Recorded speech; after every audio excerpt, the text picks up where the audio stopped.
hama turabaye ikaze tugendera hano mu shirahamwe ry'ugwaruka sanzwe nitwa Nshumbusho Ale ku mazina y'abavyeyi akaba ari jewe ndongoye rino shirahamwe ry'ugwaruka GD tiniki GD ni shirahamwe ry'ugwaruka gwitegurira akazoza keza ruva mu mihingo itandukanye kwegeranijwe n'iciyumviro kimwe naco sikindi no guhinduriranira ivyiyumviro kugwaruka. Iri shirahamwe ryacu ryatanguye kuva mu mwaka wa 2019 ariko twagiye kuronka urusha gukora itariki imwe y'ukwezi kwa mbere mu 2020. Shirahamwe risanzwe riri mu Kinama quartier Bubanza kujya 20 nimero 5 tukaba dusanzwe dufise ivyo dukora bitandukanye bifasha ugwaruka mu kwiteza imbere ndetse bigafasha n'igihugu. Muri ivyo hakuru novuga yuko bishingiye ku burimyi n'ubworozi tukaba dusaye dukora n'urudandazwa rutandukanye mu mice itandukanye.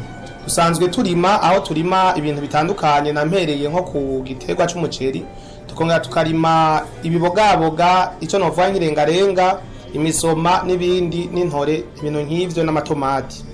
Indoto nyamukuru dufise nuko dushobora gukora ibintu bishobora gufasha igihugu cyose nkuko tuvyifuza. Ivyo navyo si bindi twari twifuza guhingura ibintu bitandukanye bivuye mu biterwa kama nkuko ntituragara ku rwego twifuza gushikako ariko niyo ntumbero dufise.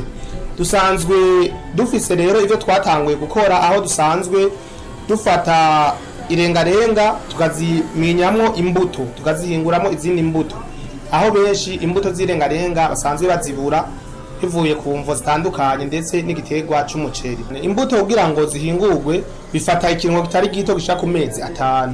Ni kuvuga yuko nk'ubu tweca tuzihingura mu masezo atandukanye. Harizo nk'ubu twarimye ubu hari zizoza gukorwa inyuma yo mu kwezi kw'indwi. Rero ni kuvuga ko duzirima mu mice itandukanye. Benshi birabagora cyane kuko benshi bakunda agafaranga mu mvo z'uko bigoye. Ariko suvango nuko bigoye cyane igikuru twebwe imbuto ukuntu tuzihingura turatera tugakurikirana irengarenga tumaze zikurikirana tugazifumbira tugatako tukazipoma kuko hari ubukoko bwinshi butera imbuto ku marengarenga bakazirya ukazonona imbuto zikaba zitaboneka neza. Tumaze bikurikirana tubikurikirana mu mezi 3 ya mbere hama mu mezi 2 akurikira akaba ari ico novuga ati kuza turagenda kuzihuburira sinumvuwe no cyata kivuga mu gitoboye bimaze kugera hama tukazironka tumaze kuzironka tukazanika tumaze kuzanika tukazikubita tumaze kuzikubita naho tukazijako tukazibika tukaziyungurura aheze iminsi 4 tuzifise. Twere dusaye dukora imbuto zimeze neza novuga ko imbuto zacu zimeze neza cyane kubera ko arizo twihingurira twebwe ntizikura ku bandi tuba tuzi ivyo twakoze twateye uko bimeze. Twebwe akabijya kambere gahari twebwe ubwoko dutera ni bumwe abantu usanga batera imvange ku buryo ushobora gusanga harimo projet n'ibindi n'izindi ubwoko butandukanye butandukanye aho twe dutera ubwoko bumwe no karusho kambere nyamukuru karimo kuko n'abakiriya baje gushora ntibidoga basanga igiterwa cyawe gisa neza cyane. Dufise imigwi y'abarimyi benshi baza turondera bavuye mu mihingo itandukanye kumvo zuko bamaze kubona karite zacu ivyo dutanga.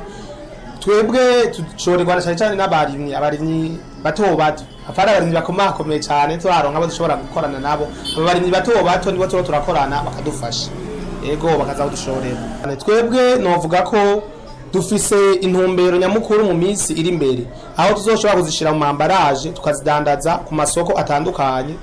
Ico niyo ntumbero dufise ariko turayishikira turacari mu kwitegura mu myiteguro hama kubateraza nabo kuzihurumbira kuzigura novuga yuko baratanzwe cyane imbuto nziza zirobanuye zimeze neza ndundi koko ziri muri association GD zirahari ni barabe baze koko kugira ngo dushobore kugwiza amaraso mu bantu tugwiza amaraso nta maraso ukama amaraso yihereza akajendere ngarenga. Imbuto zirengarenga muri GD arashobora gushika kuri biro ya GD canke akabaza abanwanyi ba GD benshi barazi cyane aho basanzwe bari cyane aho ngaha muri Kinama muri quartier Bubanza kujya 20 nimero 5